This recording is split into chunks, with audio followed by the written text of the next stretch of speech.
Bueno, pues bienvenidas y bienvenidos a esta presentación del libro que lleva por título Ni Tribunal ni Electoral. Esta es una obra que fue publicada este año, hace algunos meses, tanto por el Instituto de Investigaciones Jurídicas de la UNAM como por el Centro de Investigación y Docencia Económicas, el CIDE.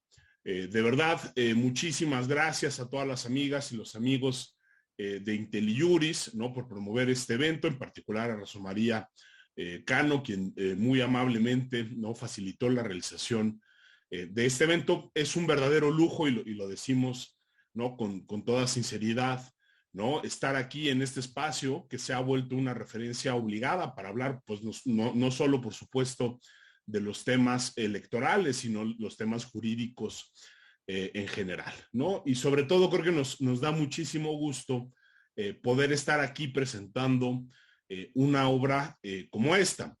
Una obra que no surge de la nada, digamos, es una continuación ya de trabajos previos que han tenido enfoques relativamente similares, ¿no? En particular, en el año de 2009, ¿no?, se publicó la obra Democracia sin garantes, las autoridades electorales contra la reforma electoral, un libro que en su momento coordinaron Pedro Salazar Ugarte y Lorenzo Córdoba Vianello. Y esa obra lo que buscaba, como se explica en la introducción, en particular también creo que en el prefacio que elaboró en ese momento Ana Laura Magaloni, que era necesario empezar un diálogo crítico, a veces franco también, entre por un lado la academia y por otro lado las autoridades electorales, en particular la judicatura. Y un poco lo que decía Ana Laura en ese célebre prefacio, pues es que en México todavía no habíamos logrado desarrollar una tradición de análisis y de crítica constante hacia las decisiones de las autoridades y en particular a las sentencias de los tribunales. Hoy, por fortuna, ya es un lugar común decir que los tribunales hablan principalmente a través de sus sentencias. El Tribunal Electoral y en particular la Sala Superior no son la excepción, ¿no? Hoy en día el Tribunal Electoral sí es una autoridad, ¿no?, que se analiza, que incide constantemente en el debate público, y no han sido pocos los trabajos después de esa primera obra de Democracia sin garantes que fueron reforzando esta tradición, ¿no? Hoy las cosas ya más de 10 años después, por fortuna, ya son muy diferentes, y creo que tanto este libro como esta presentación de alguna manera son un buen ejemplo de que este diálogo es constante y es fluido, ¿no? Nos acompañan en esta presentación, ¿no? Y la primera intervención será de Tito Garza Onofre. Él es investigador en el Instituto de Investigaciones Jurídicas de la UNAM. Él es uno, ¿no?, con su servidor, de los coordinadores de esta obra, en la cual dos autoras y dos autores analizamos algunas de las principales decisiones del Tribunal Electoral, algunos aspectos medulares también sobre su funcionamiento, ¿no? Nos acompaña también María Marván Laborde. Ella actualmente es investigadora y secretaria académica en el Instituto de Investigaciones Jurídicas de la UNAM, pero cuenta además con una muy amplia trayectoria. Fue, entre otras cosas, consejera del entonces Instituto Federal Electoral. Y está también Rosa María, bueno, y es por supuesto también autora, ¿no?, de uno de los capítulos de este trabajo, ¿no? También nos acompaña Rosa María Cano. Ella es actualmente socia, fundadora e integrante de Más que Litigios. También cuenta con una experiencia bastante amplia en la materia electoral. Fue directora jurídica también del Instituto Federal Electoral y también ha escrito uno de los capítulos que están en el libro.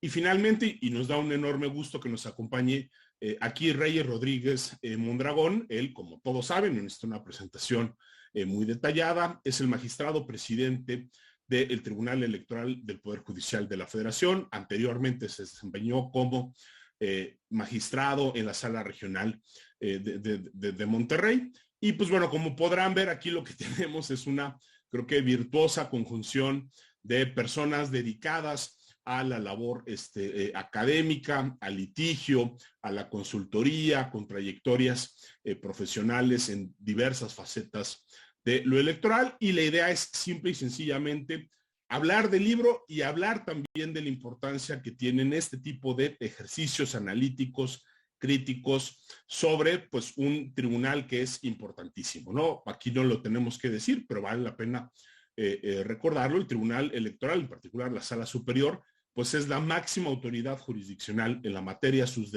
resoluciones son definitivas, no pueden ser impugnadas, no pueden ser revisadas ni siquiera por la Suprema Corte de Justicia de la Nación.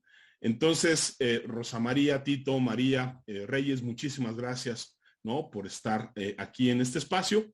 Y si les parece bien, procederíamos de la siguiente manera, pero no le pediríamos a Tito que haga, ¿no?, en unos 10 minutos de introducción a la obra. Luego pasaríamos a la parte de los comentarios por parte de María, de Rosa María, de Reyes, y después abriríamos un espacio para las preguntas y respuestas, ¿no? Mucho les agradeceríamos si cualquier cosa que quieren que se comente, ¿no?, en la última parte de preguntas y respuestas, lo pongan precisamente, ¿no?, ahí en el apartado que ven de preguntas y respuestas, y con mucho gusto trataremos de incorporar el mayor número de preguntas, comentarios, inquietudes que tengan, ¿no? Entonces, sin más, y de nueva cuenta agradeciendo muchísimo a IntelliJuris y a todos los participantes de la mesa, cederíamos la palabra a Tito Garza Onofre para que nos haga una presentación, una introducción a esta obra.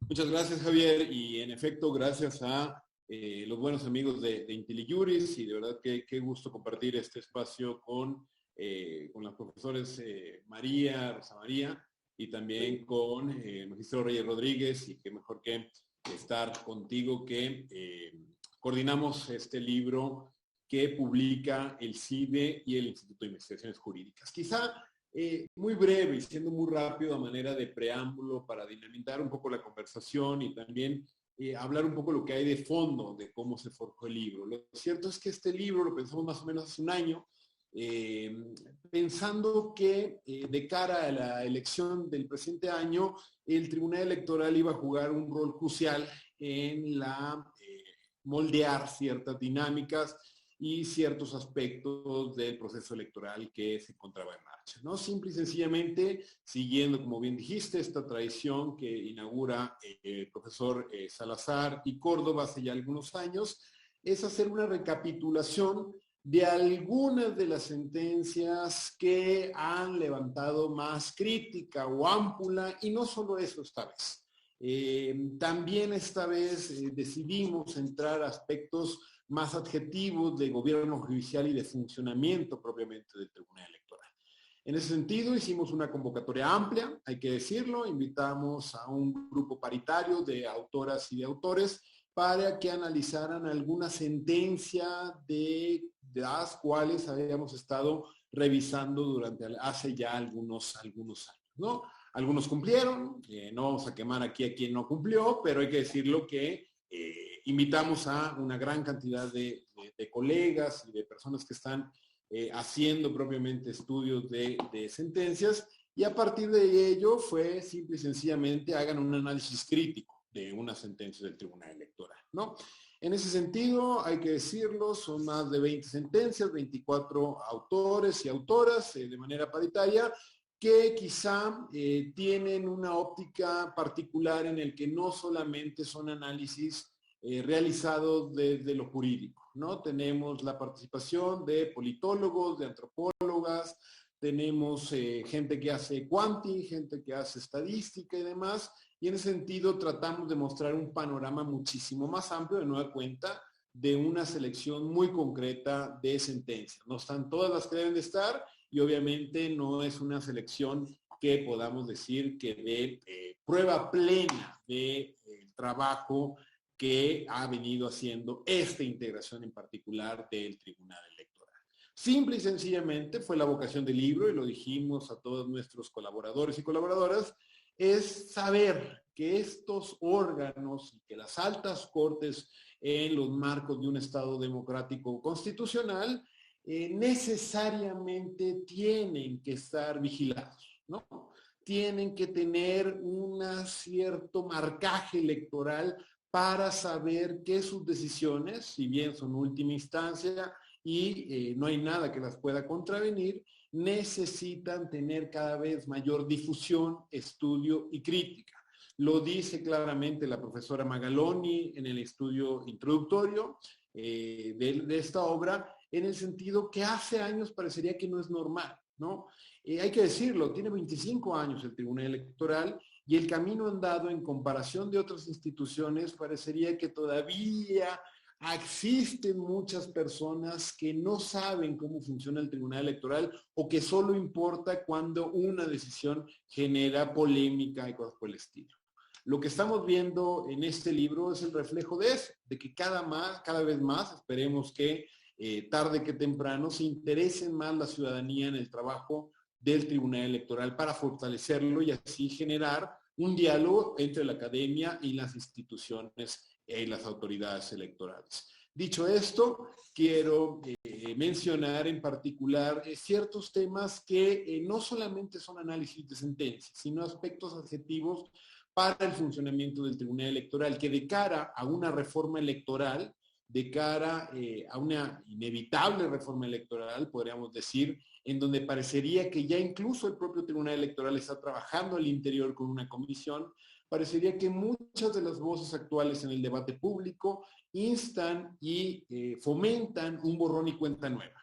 Desde aquellos, hace algunos meses, que se filtró una iniciativa por parte de los senadores del poder político en turno, que hablaban de una reducción de escaños, de una desaparición de OPLES, en fin, creemos firmemente, y lo decimos Javier y un servidor en el estudio introductorio, no creemos que se trate de hacer un borrón y cuenta nueva a nuestras instituciones electorales. Cualquier modificación que se quiera hacer para la reforma electoral que viene de cara en los próximos meses, o por lo menos a la discusión que se espera abrir en los órganos representativos, parecería que tiene que tener claramente una vocación reflexiva, plural y sobre todo de diálogo entre distintos sectores que hacen materia electoral. En ese sentido, creemos que la crítica sirve y la crítica de sentencia, la crítica a las instituciones sirve teniendo claramente que es una crítica constructiva. Lo que aquí hablamos, y esto se nos ha dicho mucho, un título que no gustó y un título que... El libro refleja propiamente lo que anhelamos decir con esto, es que en definitiva el Tribunal Electoral en ocasiones ha difuminado el componente político con el jurídico. Y de ahí que entonces que tenemos que tener cada vez más claro que los argumentos y las razones que se esgrimen para defender algún tipo de decisiones, sean administrativas o judiciales, tienen que tener una racionalidad que pueda sustentarse en argumentos. En ese sentido, la crítica que hacemos a las instituciones electorales es con el fin de esperar que cada año que pase, cada tiempo, cada elección que pase, el trabajo de nuestros árbitros importe, se vigile y cada vez quede más claro su importancia en un Estado constitucional como el que aspiramos a hacer. De verdad creo que es un trabajo plural, creo que es un trabajo que ha servido para dinamitar algunas discusiones y sobre todo que hay que decirlo, es un trabajo que lo vamos a seguir haciendo, es un trabajo que es bien importante hacerlo de cara a las próximas elecciones, el dinamismo que conlleva propiamente la materia electoral, parecería que es a prueba y error, se están modificando criterios, tal. Esto, para eso, tendemos los puentes desde la academia y siempre con toda la disposición de entender que este tipo de obras siguen una estela, como bien dijo la profesora Magaloni, de diálogo entre la academia y la judicatura. Dicho esto, de verdad yo quiero en particular agradecer a las autoras que nos acompañan, a todos los participantes del libro, porque creo que ha servido para cada vez más dar a conocer el trabajo interinstitucional, un trabajo que es necesario hacer en momentos donde parecería que la academia o el trabajo científico enfrenta graves problemas con el poder político. Creemos sinceramente que para eso son este tipo de obras, para tender puentes y para ver por dónde, qué estamos haciendo bien, qué estamos haciendo mal. Creo que es algo que vale la pena recalcar. No es que los académicos tengan la razón, es simple y sencillamente que con la academia, que buscamos criticar y buscamos fortalecer cada vez más un trabajo que afecta la vida de millones y millones de mexicanos y de mexicanas. De verdad, es un libro que tiene una vocación pedagógica, es un libro que se encuentra disponible de manera gratuita en el repositorio virtual del Instituto de Investigaciones Jurídicas, y también para los románticos y las románticas, pues hay una versión impresa que también la pueden conseguir en la biblioteca del Instituto de Investigaciones Jurídicas. También lo pueden solicitar de vía electrónica. De verdad, muchas gracias por esta disposición de entablar un diálogo, por generar estos puentes entre la academia y la judicatura, y sobre todo por cada vez más reconocer y ver cómo el trabajo del Tribunal Electoral afecta la consolidación de la democracia mexicana. Me ciño estrictamente al tiempo para tener un diálogo y tener cada vez mejor poder responder preguntas de nuestro auditorio. Gracias, y de verdad estamos a su disposición. Pues muchas gracias, Tito. Muchas gracias también por ajustarte al tiempo. Eso siempre se agradece y nos deja, creo que, un buen margen para las preguntas y respuestas de quienes nos están viendo y nos están escuchando. Y bueno, María, tú escribiste un capítulo, ¿no?, en esta obra sobre una sentencia muy importante y muy polémica, ¿no?, que fue la sentencia que obligó a los partidos políticos a realizar, ¿no?, algunas, bueno, pues más bien tomó una acción afirmativa para obligarlos a que tuvieran que postular por lo menos a la mitad de candidaturas, ¿no?, integradas por mujeres. Es una sentencia, digamos, histórica por muchas razones, también por la manera en la cual se procesó la decisión. Quienes hayan seguido el asunto, quienes hayan leído el texto de María lo saben. Si no lo han hecho, los invitamos. Y bueno, pues ese es, ¿no?, como uno de los ejemplos del tipo de trabajos que se encuentran en esta obra.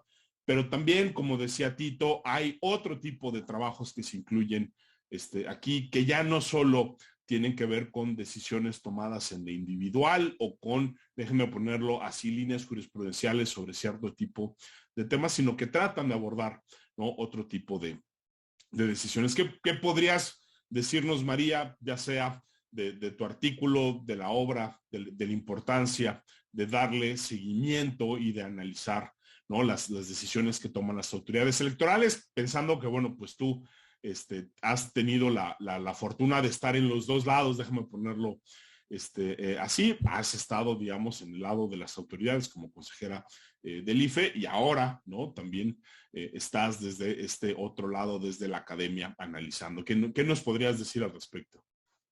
Muchísimas gracias, Javier. Muchas gracias a Javier y a Tito por la invitación a ser autora del libro, a Rosa María Cano por la presentación, y quiero agradecer de manera muy especial al magistrado Reyes Rodríguez Mondragón, porque me parece que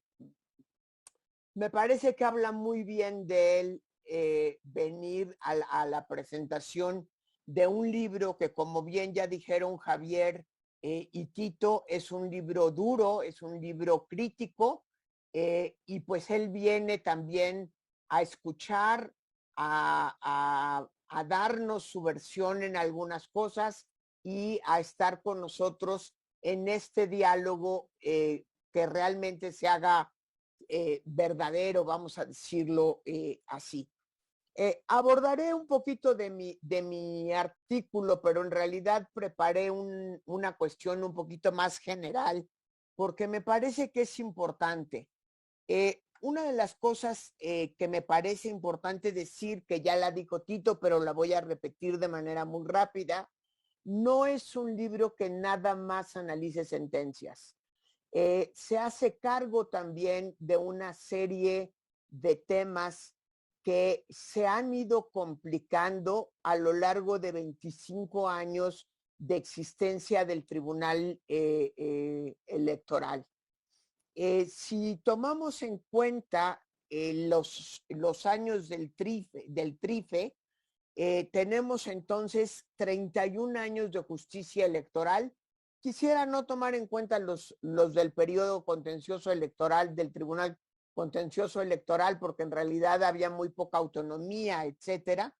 Y creo que es un buen momento de reflexionar sobre la importancia que tiene el Tribunal Electoral y la importancia que tiene tener una autoridad jurisdiccional que dirima las controversias entre, fundamentalmente, pero no exclusivamente, entre la autoridad y los partidos, la autoridad y los candidatos, la autoridad y los ciudadanos. Me parece que por más que pensemos que el tribunal tiene muchísimos errores, es indispensable decir que estamos mejor con una autoridad jurisdiccional que sin ella. Por lo tanto, afirmo la vocación constructiva del libro y del diálogo a fin de ver cómo le hacemos para mejorar en la medida de lo posible la importancia del tribunal, la fuerza del tribunal y la legitimidad del tribunal. Decía el gran jurista Alexi que la legitimidad de las cortes y de los jueces depende de la calidad de sus argumentos y por supuesto también de la consistencia de los mismos. Y un poco lo que hacemos en este libro desde diferentes perspectivas es un análisis de la calidad de esos argumentos, de si estos argumentos están apegados a derecho o a veces se inclinan más por soluciones políticas en donde uno puede pues realmente preocuparse por lo que está sucediendo. Y la otra cuestión que también es muy importante, que lo vemos en el libro, es las consecuencias de las decisiones. Creo que una de las cosas de las que tenemos que reflexionar con mucho cuidado y con mucha preocupación es las consecuencias a veces no tan buenas que tienen algunas decisiones que aparentemente son democráticas. Y creo que eso es importante. No haré un repaso de todos y cada uno de los artículos, primero porque en 10 minutos es imposible hacerlo y segundo porque la lógica de una presentación de un libro es invitarlos a que lo compren y que lo lean. Ya les facilitamos la mitad de la tarea, no lo tienen que comprar. El Instituto de Investigaciones Jurídicas ha decidido desde hace muchos años, yo creo que 7, 8 años, poner a disposición del público toda su obra. Se puede consultar toda su obra completa y esta no es la excepción, pero sí me encantaría que las 52 personas, 62 personas que están conectadas se quedaran con las ganas de leerlo después de esta presentación. Uno de los artículos que es muy interesante habla de los problemas específicos de esta composición y cómo le pegó a la composición actual en su legitimidad la ampliación de los plazos de los magistrados por una decisión del Poder Legislativo y, en última instancia, también de la Suprema Corte de Justicia de la Nación, que decidió validar el cambio de ley para haber hecho esto. Creo que es un tema importante al que me da, la verdad, mucho gusto que el libro le haya dedicado una buena parte en el análisis.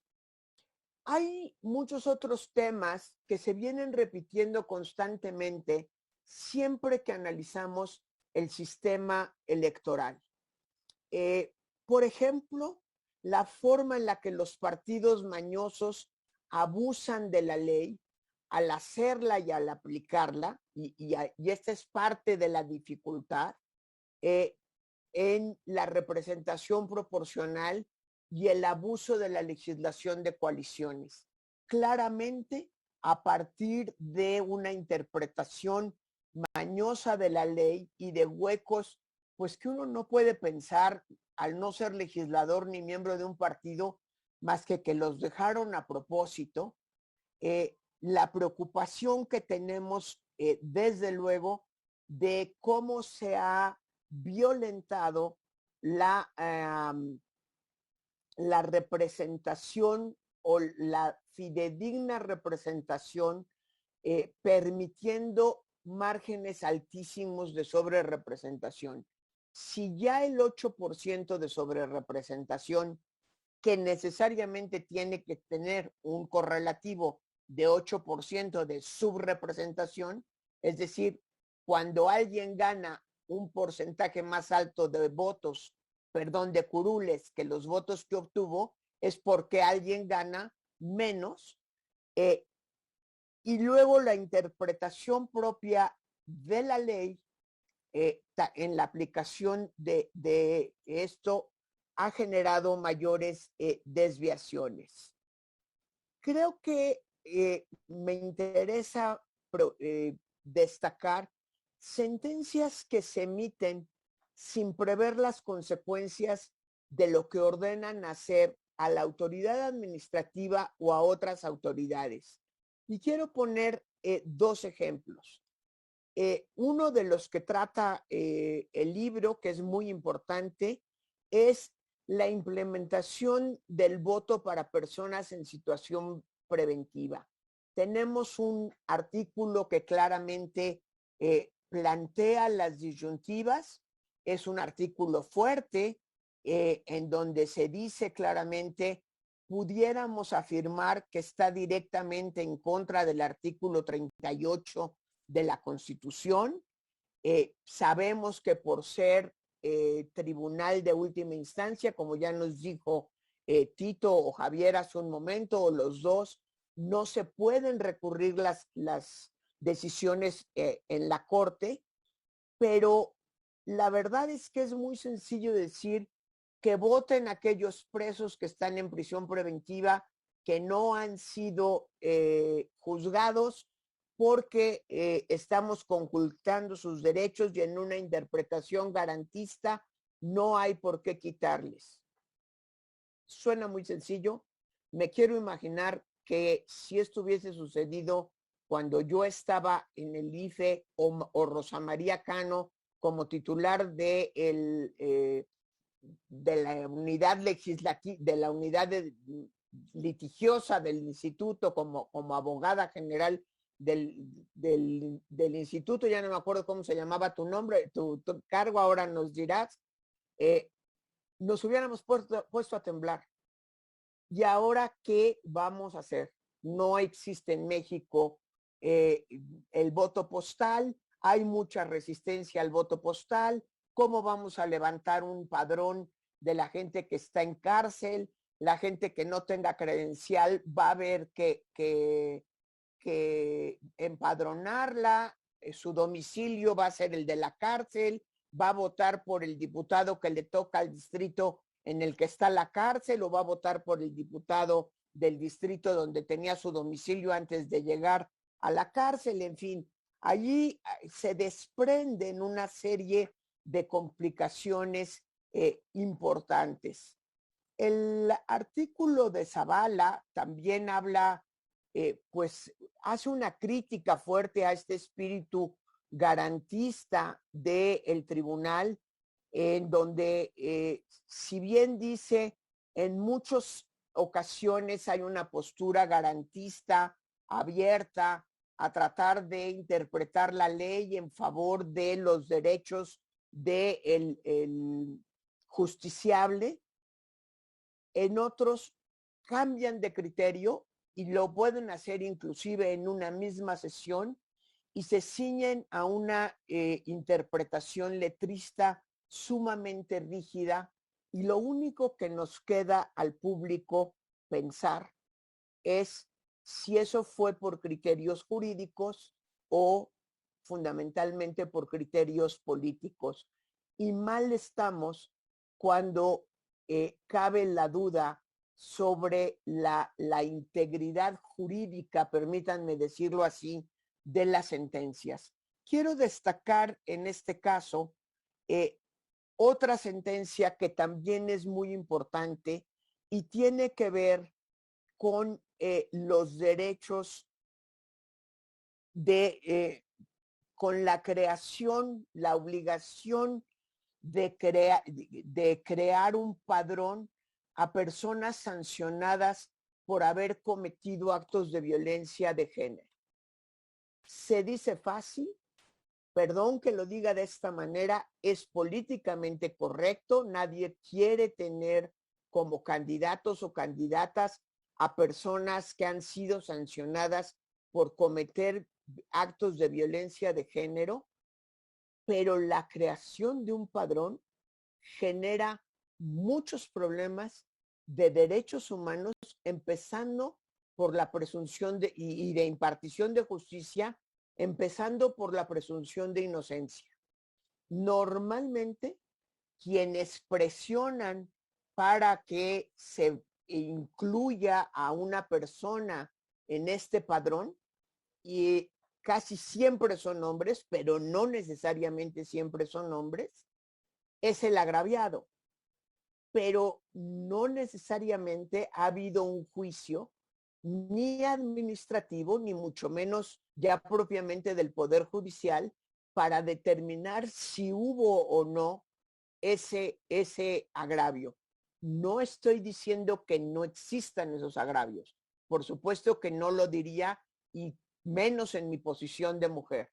Lo que digo es que se convierte la elaboración de un padrón, y recuerdo haberlo comentado con varios de los magistrados, con toda honestidad no me acuerdo si lo comenté con Reyes Rodríguez, pero sí lo comenté con Janino Talora.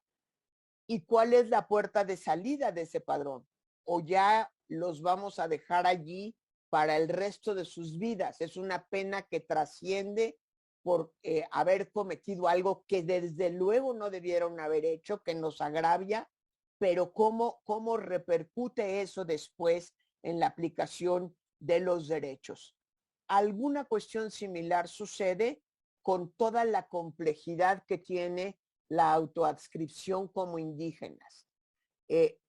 Podemos decir, es difícil creer que esta persona se esté autoadscribiendo como indígena, no habla el idioma de la comunidad a la que se está autoadscribiendo, tiene un fenotipo distinto, no vive en la comunidad. Entonces, ¿qué vamos a hacer?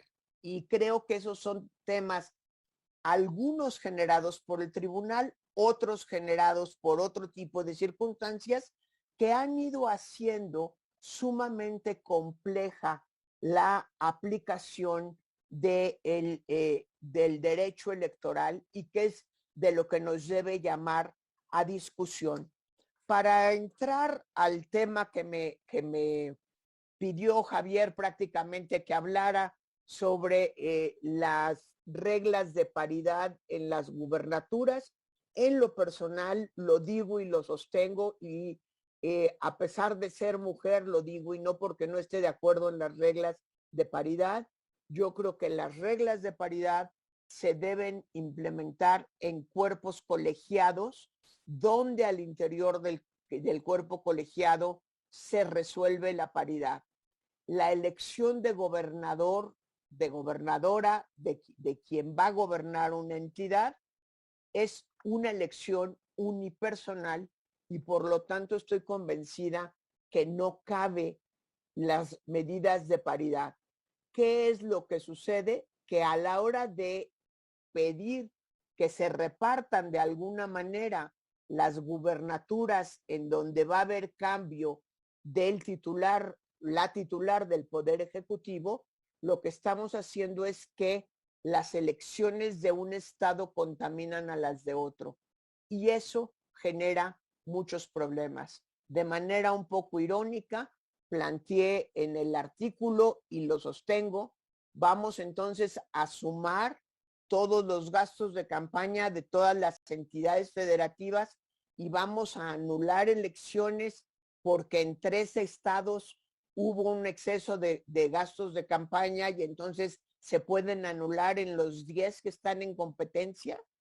Sé que el ejemplo suena un poquito absurdo, pero me parece que sí debe de llamarnos a reflexión el pensar que la República Mexicana es un solo cuerpo en donde los estados podemos repartir de manera paritaria las candidaturas. Por supuesto, estoy absolutamente complacida de que hoy tengamos más mujeres gobernadoras. Sé que si no se hubiera tomado esta decisión, no hubiera sido así. Entonces, pues también entiendo la complejidad de las mismas decisiones.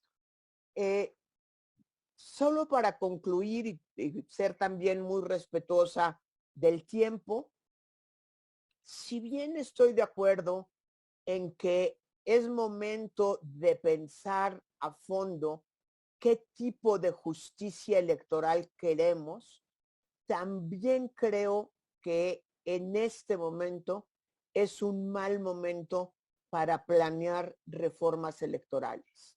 Si a mí me preguntan mi opinión personal, a mí me encantaría ver que vamos a acabar el sexenio sin ningún tipo de reforma. Eso no significa que no podamos pensar qué tipo de tribunal y de sistema electoral queremos, con qué tipo de autoridades e ir profundizando en la discusión. Creo que sin necesidad de reforma podemos repensar algunas de las cuestiones del Tribunal Electoral.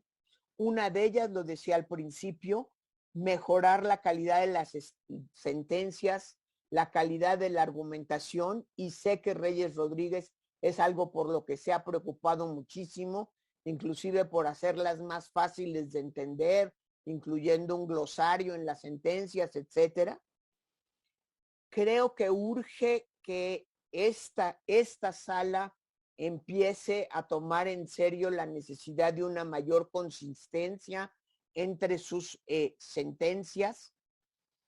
Hay un tema que es muy importante y creo que el tribunal, no exclusivamente esta sala, esto viene, yo creo que desde el origen del tribunal en 1996, ha caído fácilmente en la tentación de ampliar sus facultades a través de sentencias.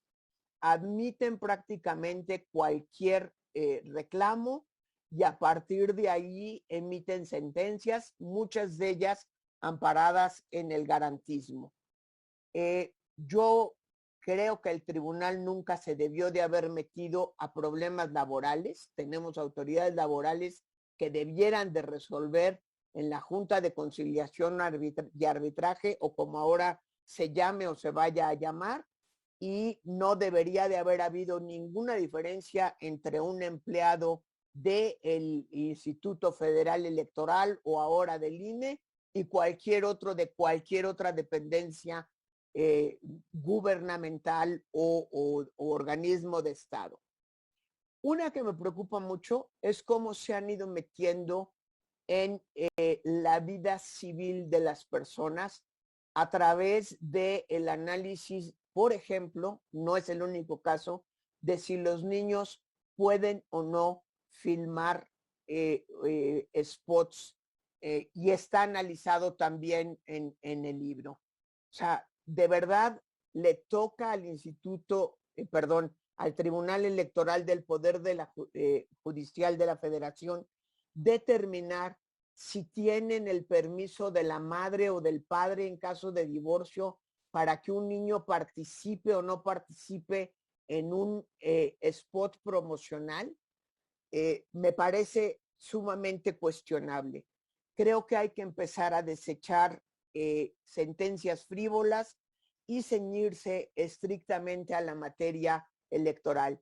Y eso se puede ir avanzando sin necesidad de una reforma. Concluyo diciendo qué bueno que tenemos un tribunal electoral para un tribunal de justicia electoral. Qué bueno que reflexionamos sobre cómo mejorarlo y vayamos haciendo el análisis específico de todo aquello que tenemos que replantear para atacar problemas estructurales y coyunturales y tener una mejor impartición de la justicia en materia electoral. Muchísimas gracias. Hombre, al contrario, gracias María, y gracias por una reflexión tan amplia, ¿no? Tocas temas específicos, puntuales. Ya lo decías, el primer capítulo, de hecho, ¿no? de la obra trata sobre la sentencia de la Corte relacionada con la ampliación de mandato, ¿no? Nos hablaste también, pues, de varios artículos y en consecuencia de sentencias que se tratan en la obra, la decisión relacionada con el voto de personas en prisión preventiva, ¿no? Evidentemente también, bueno, pues este texto que tú escribiste y también pues una reflexión más amplia sobre temas que han sido polémicos y que siempre han dado mucho de qué hablar, ¿no? Como que podremos quizás sintetizar como la expansión de los confines de la materia electoral y obviamente pues esta coyuntura, ¿no? Ya lo decía Tito, ¿no? Creo que cuando escribimos el libro había un foco puesto que era el desempeño, digamos, de esta integración, pensando, obviamente, en que venía un momento muy importante para el Tribunal Electoral este año con todos los litigios relacionados con los procesos electorales ¿no? Ya es lugar común decirlo cada 3 años, pero pues esta otra vez fue la elección o el proceso o los procesos electorales más numerosos en la historia de la democracia mexicana y obviamente todo el tema de la reforma electoral que creo que estaba latente ya en ese momento. Lo decía también Tito y lo decimos en la introducción, ¿no? Obviamente nosotros creemos que la justicia electoral puede mejorarse, que quizá este tipo de ejercicios pueden aportar, pero siempre de la base de lo existente y de lo que ya funciona bien, ¿no? Y lo que hemos visto recientemente, pues de repente son llamados para un borrón y cuenta nueva, como si desaparecer al árbitro electoral fuera la solución a problemas puntuales. Rosa María, pues te pediríamos también una reflexión, si nos quieres hablar de tu artículo. Tú escribes un artículo pues muy técnico y muy específico, ¿no? Sobre, déjame ponerlo así, una de esas cuestiones que quizá son de más difícil comprensión para un público no especializado, relacionado, ¿no? Con el tema del interés jurídico que tienen los actores que acuden a la justicia electoral y también la facultad normativa de el INE. Pero bueno, te preguntaríamos si nos quieres hablar de tu artículo, de la obra, o también, y eso te lo agradecemos mucho, si quieres hacer alguna reflexión mucho más general sobre la justicia electoral. Y otra vez, de verdad, Rosa María, muchas gracias, ¿no? por convocar este diálogo. Pues al contrario, muchísimas gracias a ustedes por la invitación a participar en esta obra. Pero bueno, buenas noches y me da un gusto en verdad saludar y estar en esta mesa en compañía de María, de Javier, de Tito y del magistrado presidente Reyes. Y sobre todo, saludar a los que nos acompañan a través de la plataforma de IntelliJuris. Ya saben que es un tema recurrente en estos espacios, el hablar sobre diversos temas en materia electoral. Pero bueno, hoy nos convoca la presentación de este libro y sobre todo quiero agradecer a los coordinadores, a Javier y a Tito, que me hayan invitado a participar en esta obra. Y pues eso hace que yo retome un poco mis vínculos académicos, que los tengo ahí un poco olvidados, pero bueno, siempre es un placer estar nuevamente del lado de la academia. Y bueno, especialmente también quiero agradecer al magistrado presidente Reyes Rodríguez por aceptar participar en la presentación de esta obra y sobre todo por su disposición al diálogo y al debate sobre la actuación del Tribunal Electoral. Es claro que un demócrata sabe escuchar al otro y sobre todo sabe respetar el disentir del otro, ¿no? Entonces, esta vocación demócrata de estar aquí y escuchar pues obviamente opiniones que disienten de lo que ha resuelto el Tribunal Electoral, pues habla muy bien de su vocación democrática. Y bueno, sin más preámbulos, yo quisiera abocarme un poquito sobre también hablar de la importancia de esta obra que hoy nos convoca se inserta en una tradición ya que fue instaurada por el Instituto de Investigaciones Jurídicas, ya lo comentaba Javier al inicio, y bueno, posteriormente se ha sumado el CIDE y se realiza una serie de análisis crítico de sentencias. Perdón, tengo a mi gato encima que no me deja, ya se fue. Una disculpa, pero siempre me pasa. Bueno, les comentaba que en esta ocasión, bueno, pues este libro lo que retoma esta tradición que ha hecho Investigaciones Jurídicas y el CIDE sobre un análisis críticas de las sentencias más relevantes de la Sala Superior, pero no necesariamente son sentencias que se lleven una cronología o tengan alguna temática en especial, sino son sentencias que específicamente han causado polémica en la sociedad, ¿no? En la opinión pública.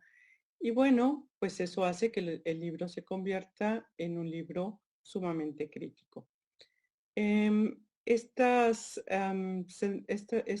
tradición pues la iniciaron con el libro de Democracia sin Garantes, las victorias contra la reforma electoral, un libro que hablaba sobre la implementación del modelo de comunicación política, que bueno, fue también en esos momentos sumamente debatido el tema de cómo cómo en principio el IFE estaba implementando este modelo y posteriormente las sentencias que se dieron por parte del tribunal.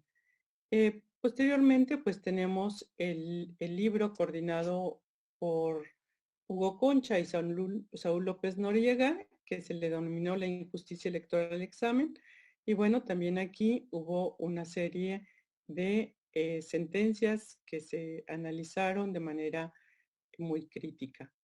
Y de tal manera que, como ya lo decía Tito, pues se ha venido normalizando en nuestra sociedad, en la academia, que existan obras críticas sobre la función jurisdiccional. Incluso yo creo que también se ha ido normalizando el que los jueces reciban estas obras de manera, pues, como más tolerante, ¿no? O sea, bueno, eso creo yo. Y bueno, este diálogo que se construye a través de este tipo de obras entre la academia y el Tribunal Electoral, yo creo que solamente puede tener como efecto fortalecer la democracia. Por ello celebro que nuevamente que el día de hoy nos acompaña el magistrado Reyes, pues solamente siendo receptivos a las críticas se puede lograr mejorar la administración de justicia. En el momento en que nos cerramos a las críticas, en el momento en que no escuchamos al otro, en ese momento estamos cavando nuestro fracaso. Entonces, creo que este tipo de obras y que la autoridad electoral escuche a la crítica, pues lo celebro ampliamente. Bueno, mi participación en esta obra es un comentario a la sentencia del Subrat 49-2020. Y bueno, como ya lo decía Javier, sí es un tema un tanto técnico, pero quisiera precisar en qué consiste. En un primer término, esta sentencia están involucradas las facultades normativas del INE. Concretamente un acuerdo mediante el cual se establecía una serie de directrices sobre la propaganda gubernamental a difundirse durante las campañas en las elecciones locales de Hidalgo y de Coahuila. Y en este acuerdo lo que hizo el INE fue ordenar a los concesionarios de radio y televisión abstenerse de difundir de manera ininterrumpida las conferencias que conocemos coloquialmente como mañaneras. ¿Por qué? Porque en esa difusión pues iba a tener cobertura o iba a ser difundida donde estaban desarrollándose procesos electorales locales en las entidades que mencioné. Esta sentencia consideró que era fundado el planteamiento del partido político que impugnó relacionado con la falta de congruencia del acuerdo impugnado y atendiendo a que la propia reglamentación del INE señalaba que se debía haber constreñido a la calificación de las solicitudes que recibió sobre la difusión de propaganda gubernamental, relacionada con diversos programas que sí se podían o no difundir en ese periodo, ¿no? Y bueno, se resolvió que se carecía de sustento normativo para poder introducir en su determinación actos de gobierno que no fueran sometidos a su consideración como eran las conferencias matutinas. Este caso sirve para ejemplificar un tema que a mí siempre me ha parecido que no se ha analizado lo suficientemente, que es la constante tensión que se da entre la autoridad administrativa electoral, en este caso cuando era IFE, ahora cuando es INE, y el Tribunal Electoral. Esta tensión que se da, pues deriva de un poco de cómo el tribunal podría entender lo que debe hacer hacia el INE, ¿no? O hacia la autoridad administrativa. Esto es, si el Tribunal Electoral se concibe como un ente que va a revisar la legalidad de la actuación del INE, como un tribunal de legalidad, incluso un tribunal constitucional y de legalidad, entonces, pues obviamente vamos a tener constantemente revocaciones, modificaciones de las decisiones del INE. ¿Por qué? Porque obviamente, pues a lo mejor falta ahí algo y habrá un estricto control de legalidad y eso hará que las decisiones se revoquen o se modifiquen. Sin embargo, el INE es un ente especial, es un ente que obviamente es un órgano constitucional autónomo que tiene características muy particulares. Y básicamente, ¿qué son esas características? Bueno, pues originalmente le encomendaron funciones de organizar las elecciones, pero pues ya no solamente organiza elecciones, sino que le han sido adicionadas una serie de funciones, pues cada vez mayores. Como fue en su caso con la reforma 2007, todo el modelo de comunicación política, o a partir del 2014, que es una autoridad nacional que debe cohesionar el Sistema Nacional de Elecciones. Solo por mencionar la reforma 2007-2014. Y bueno, esto hace que sea una autoridad que es muy compleja en su funcionamiento. Y una de las funciones inherentes para poder realizar bien o adecuadamente sus funciones, pues es la función normativa. Y bueno, se podrá tener una visión más empática del rol que desempeña el INE una vez que el tribunal se acercara a comprender esas necesidades que están ahí en la autoridad electoral y que se requieren para, no sé, realizar algún acuerdo, etcétera, pues con una única finalidad, que es cumplir con eficacia la función que le toca desarrollar. Yo creo que la facultad reglamentaria del INE y en su momento del IFE, como ya lo he señalado, pues se desprende de su carácter de órgano constitucional autónomo, y esta facultad, repito, es fundamental para que el INE cumpla con sus funciones. Y bueno, hay que decirlo, en muchos casos la emisión de lineamientos, pues no es un tema que el INE quiera porque le gusta legislar, pues muchas veces se requiere porque hay omisión legislativa, hay situaciones que no están reguladas y se requiere pues de estos lineamientos, de desplegar esta facultad normativa para que la autoridad pueda funcionar. Y bueno, esta facultad reglamentaria que ejerce el INE ha sido materia de un constante control jurisdiccional por parte de la Sala Superior. Sin embargo, no existe un criterio uniforme sobre los alcances de esta función normativa.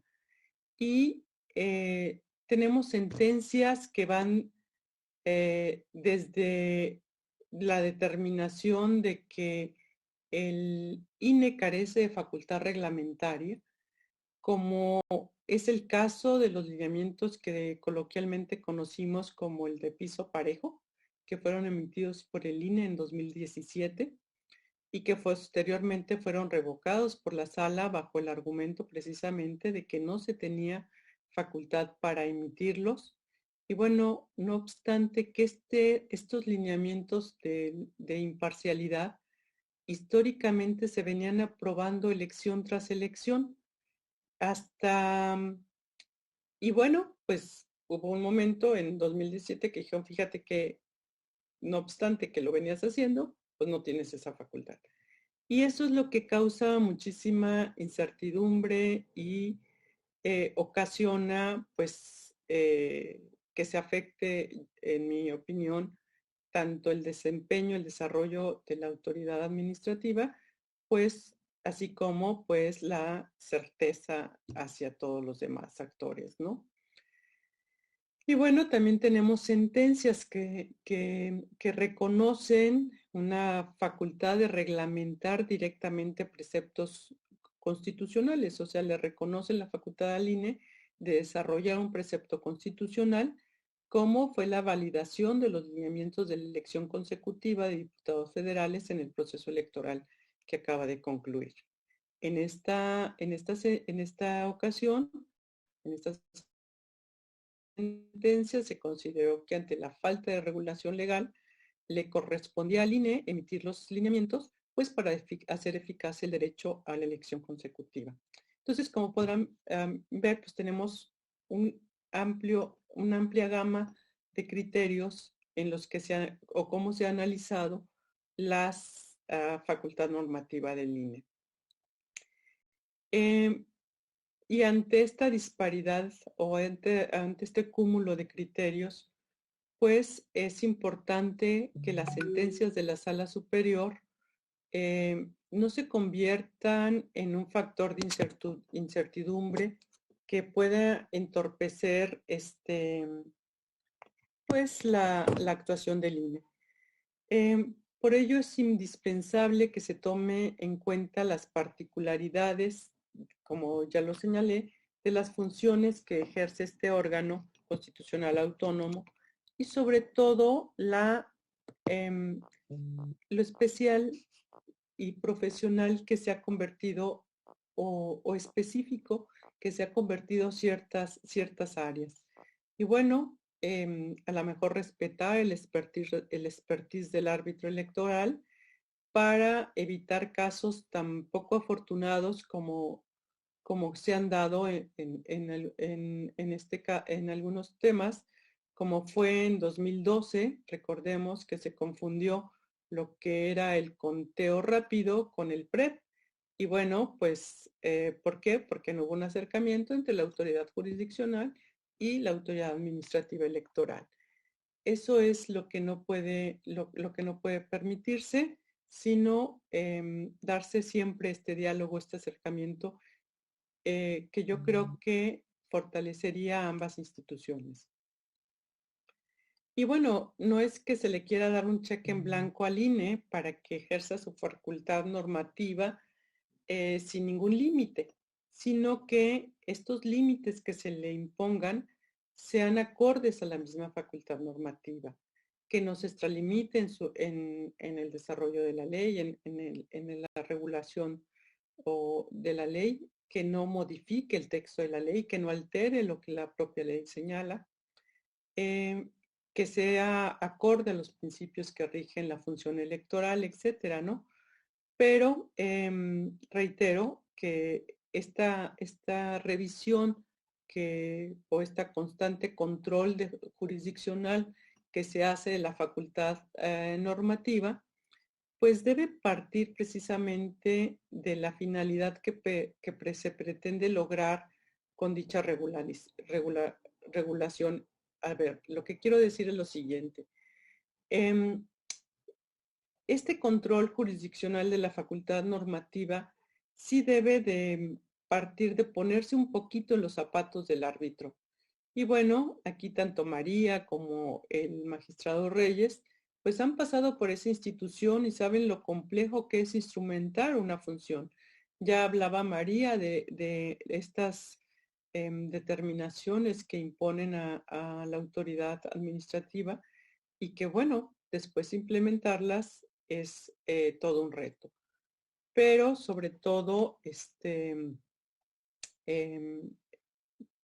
quisiera hacer énfasis en que si se da una colaboración, un diálogo, una coordinación entre autoridades, pues tendríamos autoridades más o una autoridad jurisdiccional que coadyuve, fortalezca a la autoridad administrativa electoral, en este caso al INE. Y bueno, mi comentario en la sentencia del SUBRAT 49-2020 parte de que la facultad normativa del INE es una facultad que le permite instrumentar sus funciones y que no debe ser analizada como si se estuviera ante una función jurisdiccional o un derecho de petición, pues ello hace que esta función se desnaturalice. ¿Y por qué digo por qué afirmo esto? Porque la facultad normativa del INE, que básicamente implica la potestad de establecer normas de conducta dirigidas a particulares o servidores públicos o a todos los actores que convergen a efecto de establecer o garantizar las condiciones constitucionales en los procesos electorales y para lo cual se debe considerar los diversos elementos que pueden ser proporcionados por los interesados, pero no solamente esta facultad se despliega cuando alguien acude y solicita algo o a través de alguna situación que algún interesado pueda presentar, porque eso limitaría muchísimo la facultad. Es más, eso sería una porción muy disminuida de lo que es la facultad normativa, porque realmente pues lo que se despliega cuando se hace esta facultad normativa, pues es una función netamente de interés público, una función en la que se despliega pues básicamente una actuación que conlleva la necesidad de establecer una regulación específica, un tema de orden público para efecto de regular una conducta en particular. En este sentido, pues la función que ejerció el INE en el acuerdo que fue impugnado, en la sentencia que me tocó comentar, pues obviamente se inserta en una función reguladora de la conducta de los entes gubernamentales para que la propaganda gubernamental atienda parámetros en las excepciones constitucionales y a efecto de que pueda ser difundida durante las campañas electorales y hasta la jornada comicial. Esto es, este acuerdo tenía como finalidad pues, validar ciertas propagandas para que pudieran ser difundidas. Y aquí estamos ante una intervención pública cuya función es regular conductas o comportamientos orientados a lograr fines constitucionales de la equidad electoral y el cumplimiento de obligaciones de servidores públicos o de medios de comunicación. No se estaba ante un procedimiento en el que hay partes que ejercen pretensiones procesales, se está ante una actuación pública que puede ser activada por una petición o bien puede ser activada de manera oficiosa. Y en esencia esa es la diferencia en que reside mi refrendo o mi diferendo con la sentencia emitida por la Sala Superior. Y bueno, con esto yo cierro la reflexión sobre la facultad normativa o reglamentaria del INE. Pues para mí esta facultad es el agua por la que corren las demás funciones que le competen, lo que le permite regular los diversos supuestos que se presentan, ya sea para instrumentar un derecho o para inhibir conductas que puedan afectar la equidad en la contienda, por lo que debe evitarse coartar o menoscabar innecesariamente esta función normativa para propiciar el correcto desempeño de la autoridad electoral. Solamente quisiera terminar agradeciendo pues nuevamente la invitación a participar en esta obra colectiva y sobre todo en esta presentación tan especial con amigos entrañables en este espacio. Muchísimas gracias. No, pues al contrario, Rosa María, ¿no? Decía yo que, bueno, obviamente este tema sobre la facultad normativa era un tema técnico, polémico, abordas también otro, ciertamente, que es el tema de la relación o el diálogo que hay entre la autoridad administrativa y la autoridad jurisdiccional.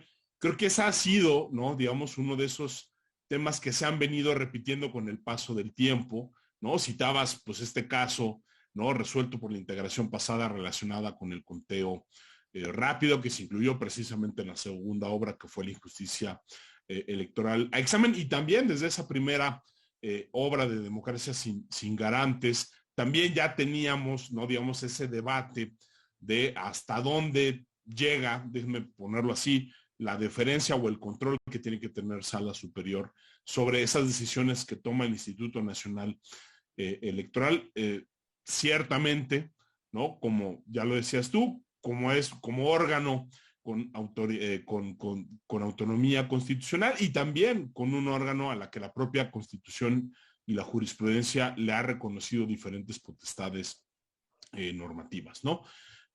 Como lo decíamos, pues bueno, son muchos de los temas, déjenme ponerlo así, o son muchos los temas que se han venido repitiendo en las obras. Seguramente será un diálogo que no acaba ni de cerca, ni con esta obra, ni con nuestros textos, ni con nuestros asuntos. Seguramente tendremos muchos otros más asuntos, ¿no? en el futuro, donde estaremos discutiendo el tema de hasta dónde da esa facultad reguladora, qué hacemos con el tema de las omisiones, cuál es la relación, no solo entre el tribunal y el instituto, sino también entre el instituto y el poder legislativo.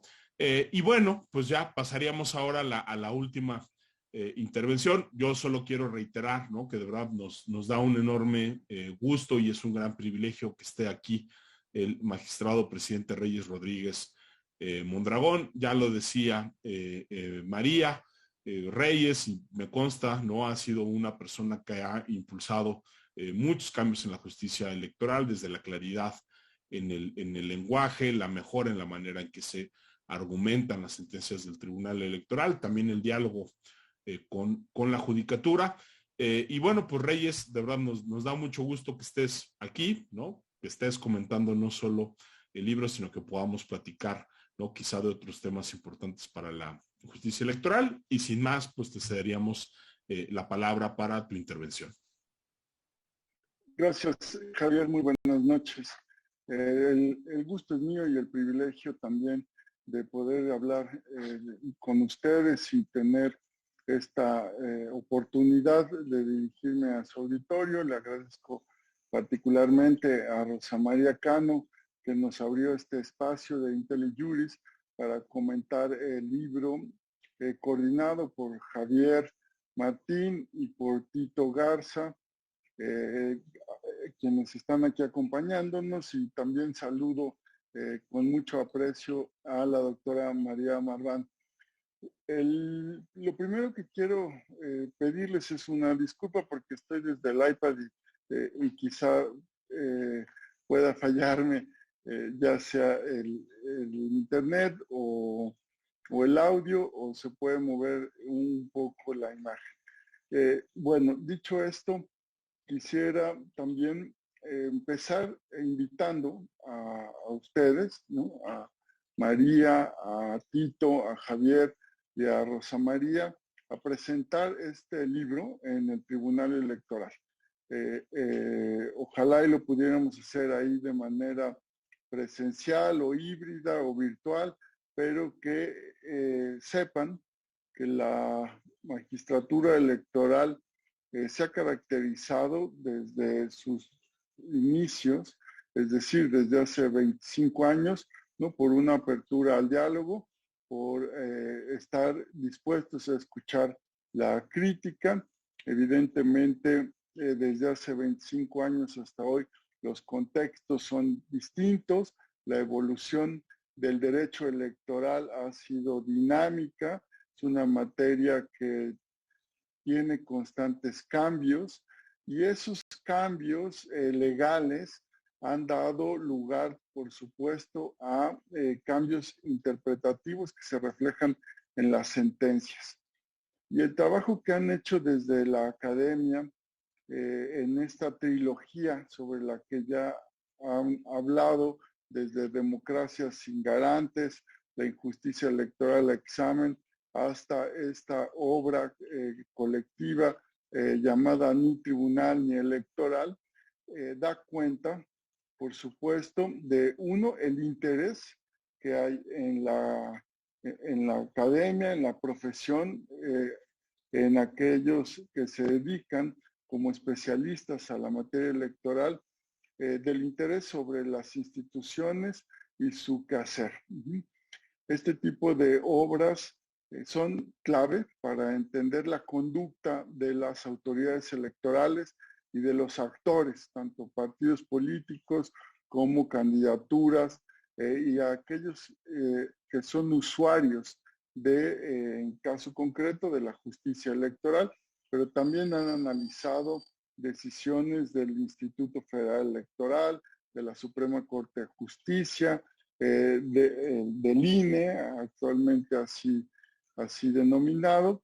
Ahora, la diferencia entre el libro que ahora comentamos y los anteriores es que aquellos se dieron después de reformas electorales.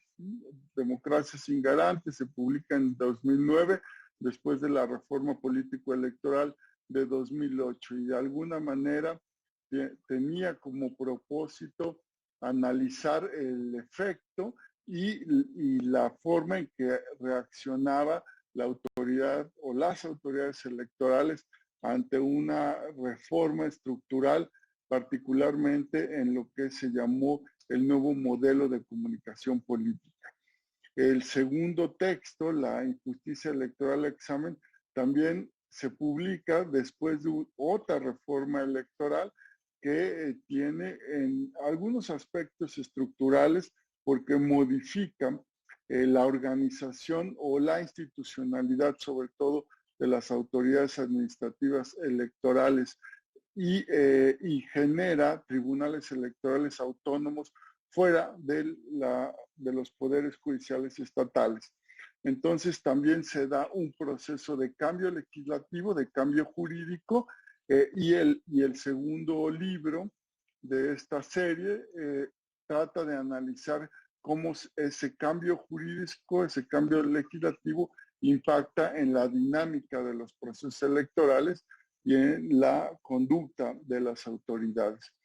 Este libro que ahora comentamos no tiene ese contexto, esa particularidad de publicarse después de una reforma electoral.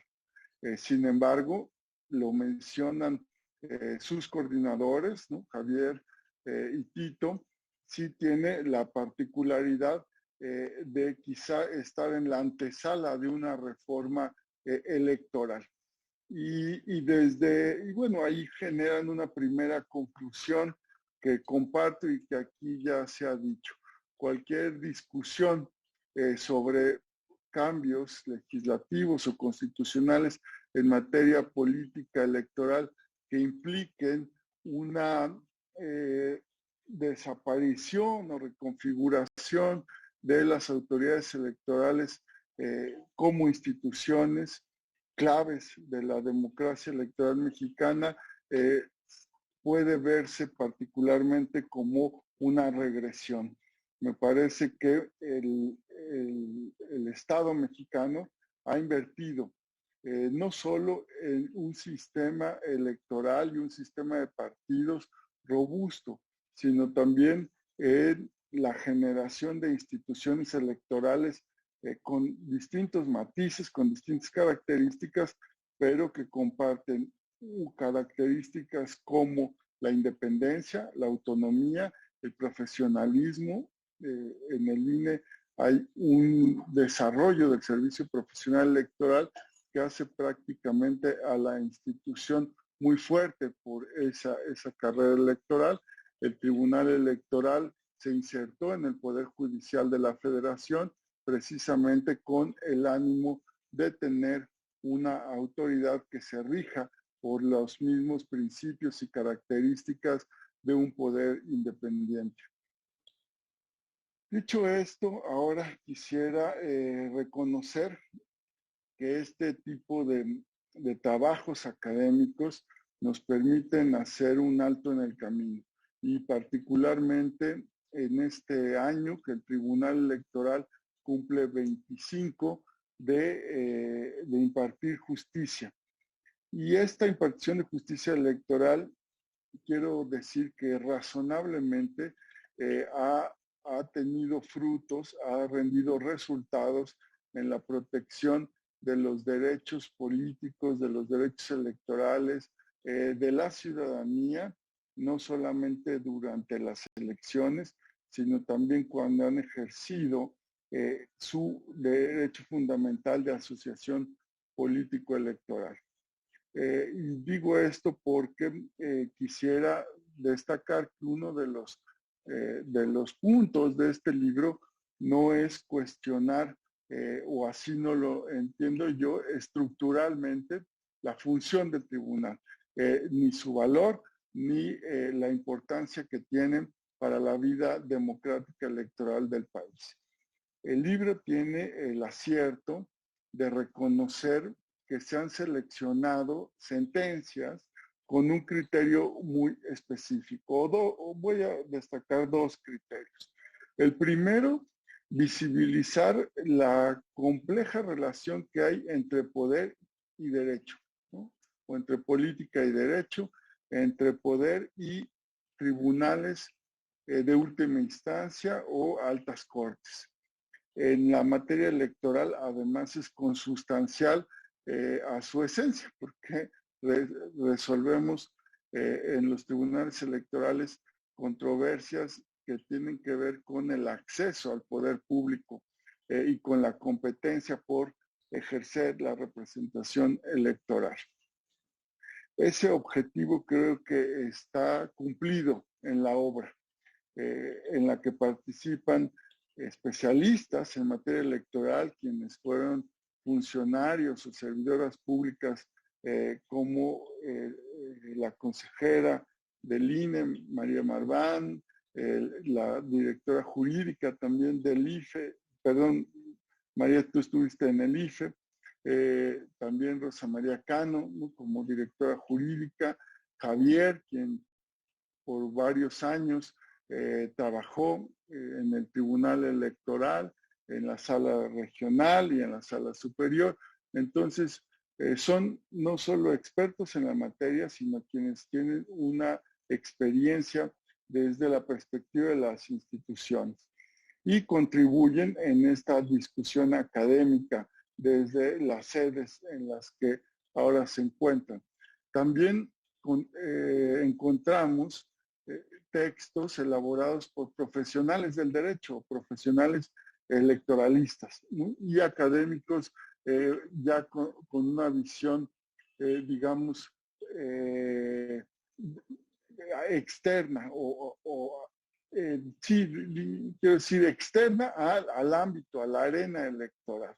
Y todas esas perspectivas contribuyen, en primer lugar, a hacer, como les decía, este alto en el camino y reflexionar sobre todo hacia el futuro, ¿no? Porque la propuesta de este tipo de textos es fundamentalmente cómo mejorar, ¿no? Cómo fortalecer la dinámica y las decisiones institucionales. La crítica, que es dura y se hace, me parece, desde o con argumentos técnicos, con argumentos jurídicos, es importante para detonar procesos de cambio, para contribuir al fortalecimiento de las decisiones. De hecho, uno de las principales críticas está en que las sentencias que han sido seleccionados no generan argumentos lo suficientemente convincentes ni persuasivos, y de hecho hasta se destaca la inconsistencia o incongruencia que pueden llegar a tener desde una perspectiva más amplia de la política jurisdiccional. Ahora, este alto en el camino también lo debemos hacer porque el contexto actual, el contexto político, el contexto institucional exige redoblar esfuerzos.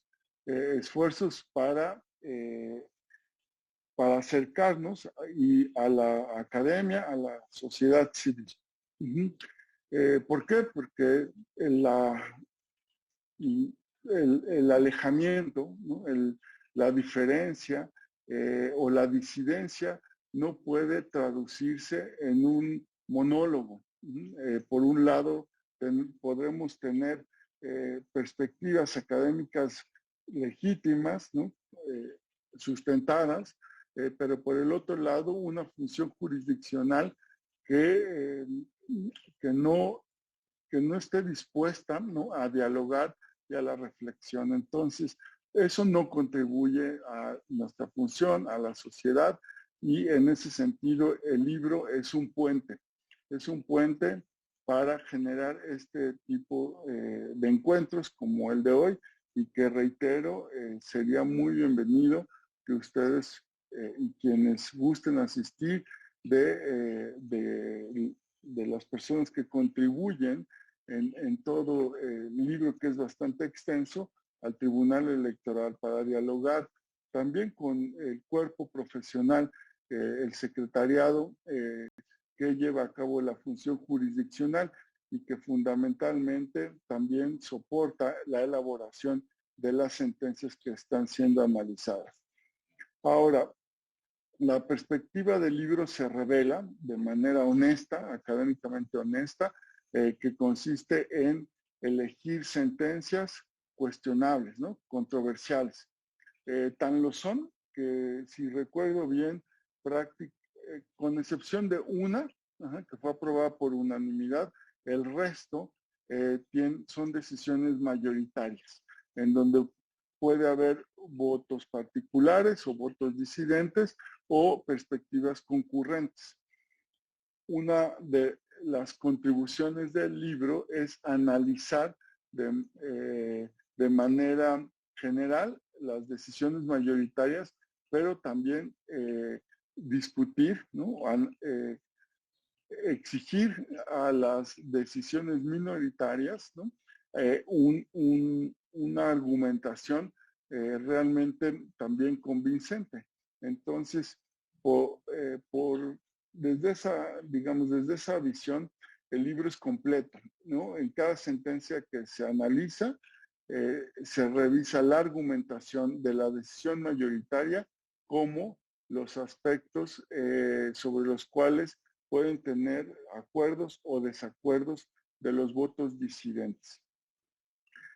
La disidencia es algo que caracteriza al Tribunal Electoral y me parece que en ese sentido el tribunal se ha fortalecido con contextos de exigencia interna y externa, ¿no? Es decir, con un debate al interior del tribunal en donde la mayoría y la minoría puede expresar libremente sus puntos de vista jurídicos.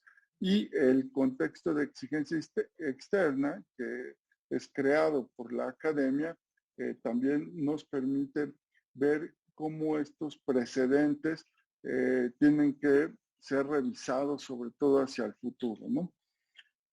Y finalmente quisiera destacar que el libro toca de manera amplia diversos temas, todos ellos complejos, que tienen que ver desde la fiscalización de partidos políticos o el uso de herramientas a las cuales los partidos recurren, como son fideicomisos, ¿no? Y que también son objeto de revisión por el Instituto Nacional Electoral. Aborda aspectos de derechos fundamentales como el voto desde quienes están en una situación de prisión preventiva hasta aspectos relacionados con la nulidad de elecciones o la legitimidad de los resultados electorales. Por supuesto, el libro tiene una ubicación temporal, ¿no? Que si bien da cuenta en general de la política judicial de esta integración del Tribunal Electoral en aspectos muy específicos, se queda corto, dado que, pues obviamente, las restricciones temporales no permiten revisar lo que sucedió en este proceso electoral.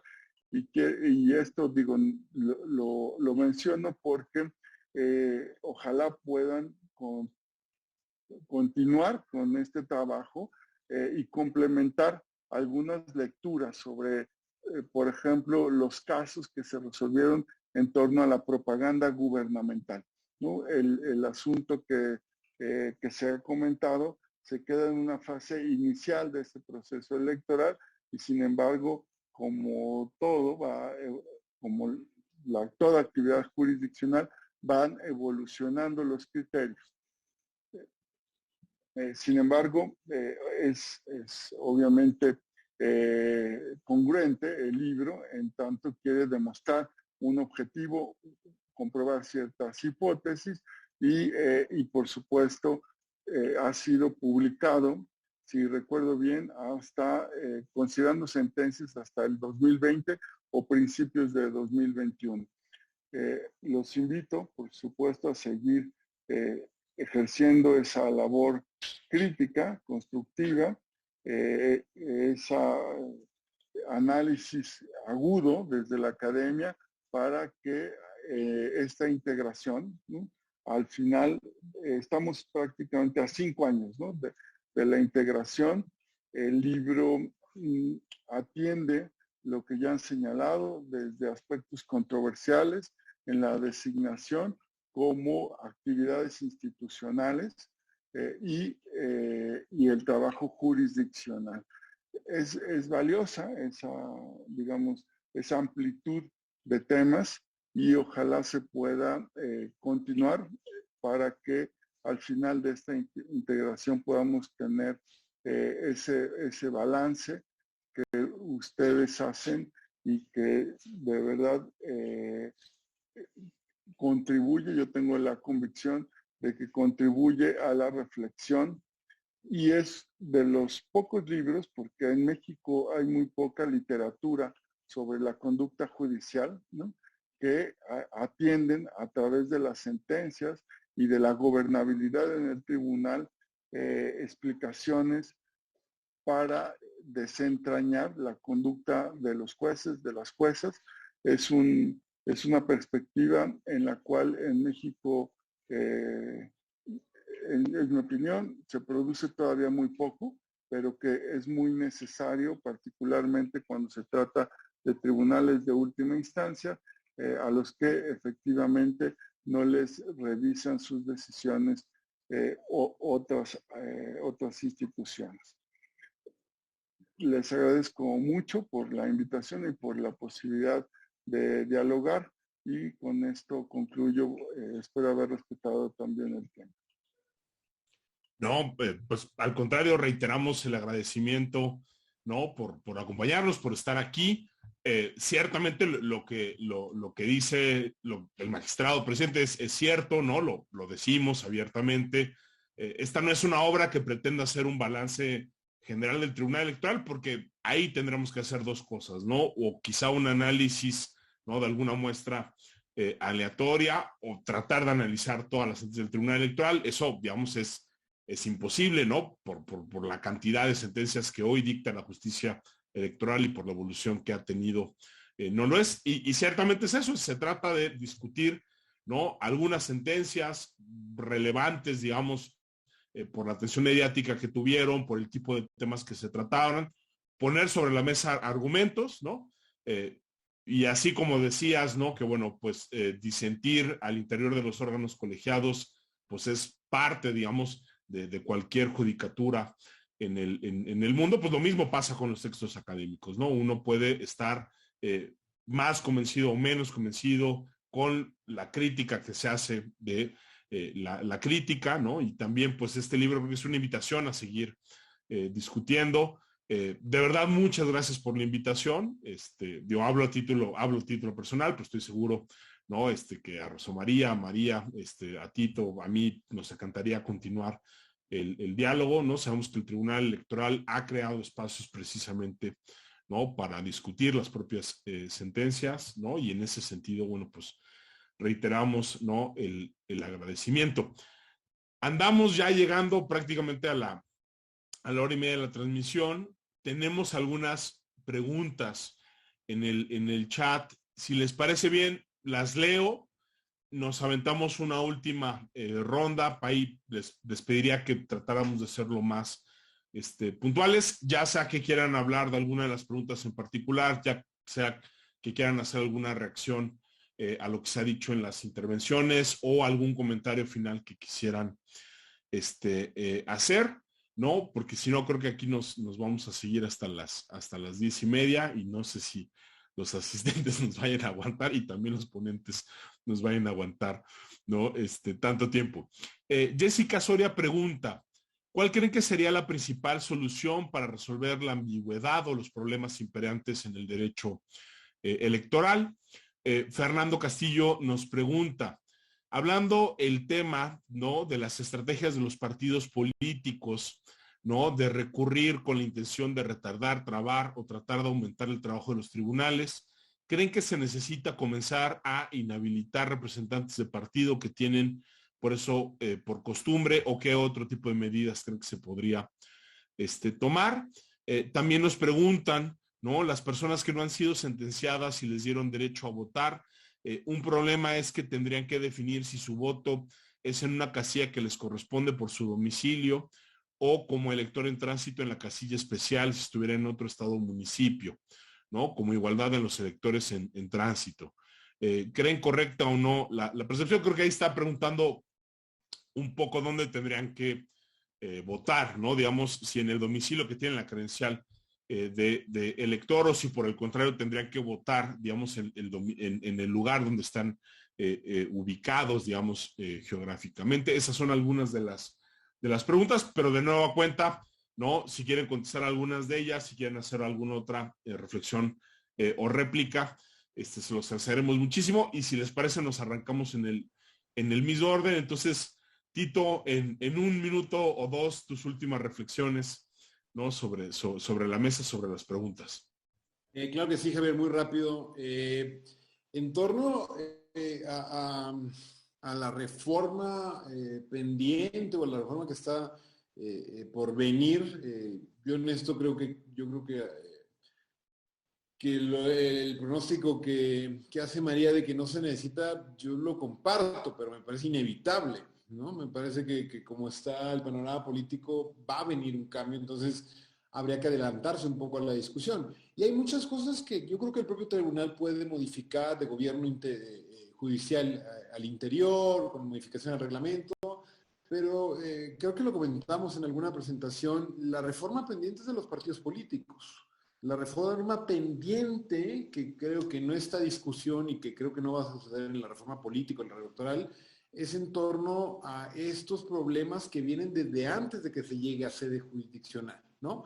Habría que poner a discusión internas, temas paritarios, habría que poner esta hiperlitigiosidad que hay de litigar por litigar. Yo creo que se pueden hacer muchas modificaciones desde antes para tener una mejor institución electoral. Lo de la ambigüedad, en definitiva, es algo que creo que es propio, lo mencionó Reyes, en torno a derecho y poder, a la moneda boviana, en torno a esta coyuntura, y yo creo que para eso, en definitiva, necesitamos claramente que las reglas en juego dejen cada vez más de hacer tantos reenvíos, tantas contradicciones entre sí mismas. Lo ha dicho el propio ministro Saldívar, tiene un artículo muy famoso en donde él menciona que el propio derecho electoral mexicano se ha llevado a modificar al extremo en donde parecería que muchas veces resulta ininteligible. Creo que vendría bien una destecnificación propiamente de estas cuestiones. De verdad,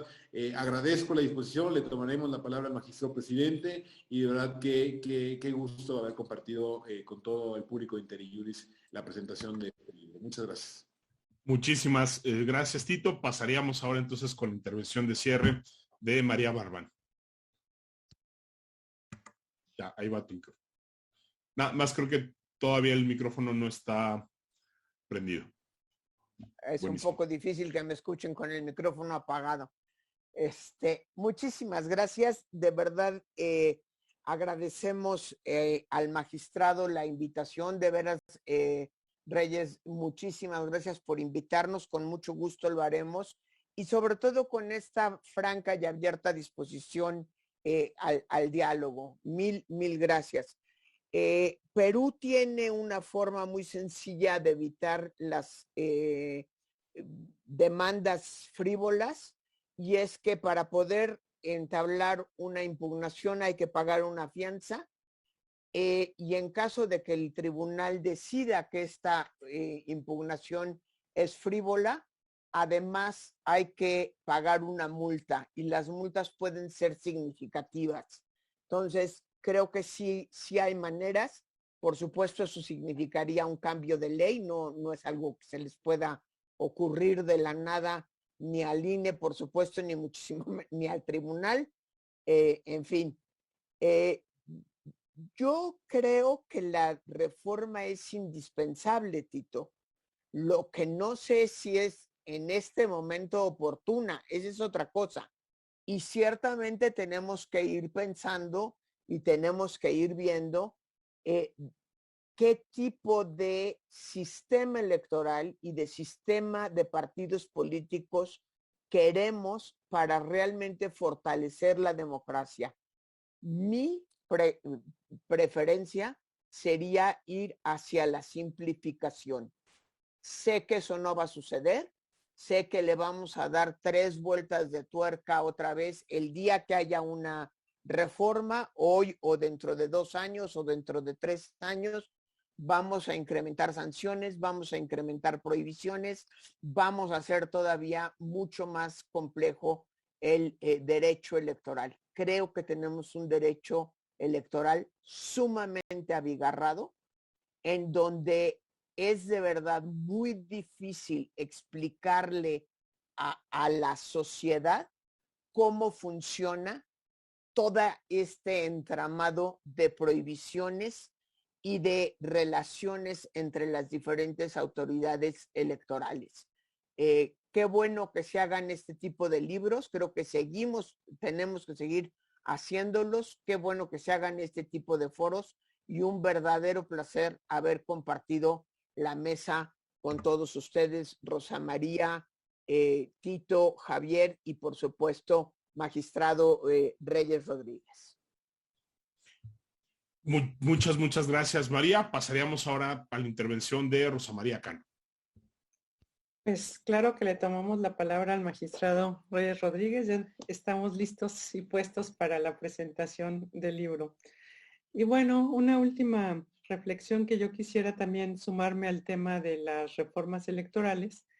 Y creo que coincido con María, es poco oportuna que se vaya a dar, o más bien no sería conveniente que se diera en estos momentos, pero sí es importante que se dé una reforma y yo pongo el dedo en el tema de la justicia electoral. Creo que hace falta una revisión exhaustiva a la Ley General de medios de impugnación y creo que para simplificar precisamente el acceso a la justicia. Y bueno, si me ponen ya que llega Navidad y los Reyes Magos, pues también simplificar todo el tema de el entramado precisamente que se ha dado con las atribuciones que se le han dado en exceso al Instituto Nacional Electoral. Bueno, pues muchísimas gracias a todos por haber aceptado participar en esta presentación. En verdad, un gusto. Me sentí siempre entre amigos. Un abrazo. Gracias. No, al contrario, muchas gracias, Rosa María, por hacer posible este espacio de diálogo. Y bueno, pues ya, para finalizar, sería ahora la intervención de cierre del magistrado presidente Reyes Rodríguez Mondragón. Gracias, Javier, y gracias, Rosa María, Tito, por su genuino interés para hablar de lo que pasa en el Tribunal Electoral, en general en la arena político-electoral. Creo que el libro, como los comentarios vertidos hoy, ponen énfasis en algo fundamental, y es sobre el futuro de las instituciones electorales. Para nosotros, los magistrados, las magistradas, es muy relevante saber qué se quiere de las instituciones, y particularmente qué tipo de tribunal puede ser responsivo a la resolución de conflictos, sí, entre los partidos, sí, entre las candidaturas, pero especialmente para la ciudadanía. Ahora, dicho eso, me parece que la reforma electoral de la cual se ha discutido ampliamente en la arena pública se da precisamente porque hay que decirlo, hay una crítica, pero también hay un ejercicio de autocrítica sobre cómo mejorar, ¿no?, la institucionalidad electoral. Y en el tribunal tomamos ese reto y hemos decidido por consenso trabajar en el fortalecimiento de la institución a través de una comisión de grupos de trabajo que en una perspectiva, digamos, de futuro vamos a revisar los procesos, las prácticas, la reglamentación del tribunal, ¿no?, al interior, nuestros acuerdos, y aquellos aspectos de servicio a los usuarios que seguramente tienen espacios para la mejora. Y en ese sentido también asumimos la responsabilidad de contribuir a ese cambio gradual, ¿no?, a esa necesidad que tienen las instituciones públicas de seguir evolucionando. Y por supuesto la discusión en torno a qué tribunal para el futuro, qué tipo de legado institucional esta integración puede dejar, pues requiere del diálogo con ustedes, del diálogo con exmagistrados, exmagistradas, y por eso también estamos pensando a abrir audiencias públicas y poder recibir sus contribuciones, sus reflexiones. Y por supuesto el tribunal está abierto y ojalá pongamos fecha, ¿no?, para llevar a cabo este tipo de análisis que van en la línea de lo que hemos trabajado ya con ustedes desde hace tiempo como observatorios de las sentencias electorales. Gracias por esta invitación y por la oportunidad de saludarles. No, pues gracias, no, ya lo decía Rosa María, Tito, te tomaremos la palabra, ojalá no sean más espacios de diálogo. Sabemos también que precisamente el Tribunal Electoral está precisamente no en este proceso de revisión de muchas de las cuestiones, y bueno, pues creo que a final de cuentas el libro, esta presentación, lo que buscan es eso, abrir espacios para dialogar, para hacer diagnósticos, para hacer ¿no? Posibles propuestas de solución. Y bueno, pues no nos queda sino agradecer de nueva cuenta a IntelliJuris, ¿no?, por facilitar este espacio. Muchas gracias de verdad, Rosa María. Muchas gracias, Tito, María, ¿no?, al magistrado presidente Reyes Rodríguez Mondragón, y sobre todo, pues muchas gracias a quienes nos han visto y nos han escuchado, ¿no?, desde esta transmisión de Zoom, también a través de las transmisiones en las diferentes plataformas de IntelliJuris. Y como decía Tito, ¿no?, el libro, y también María, el libro se encuentra disponible de manera gratuita en formato electrónico en la página del Instituto de Investigaciones Jurídicas de la UNAM. También lo pueden adquirir, ¿no?, en versión impresa, y ojalá pues no sea el último, ¿no?, de este tipo de ejercicios de reflexión colectiva y también multidisciplinaria, hay que decirlo, ¿no? Les mandamos un abrazo fuerte con el agradecimiento de siempre por escucharnos en este espacio.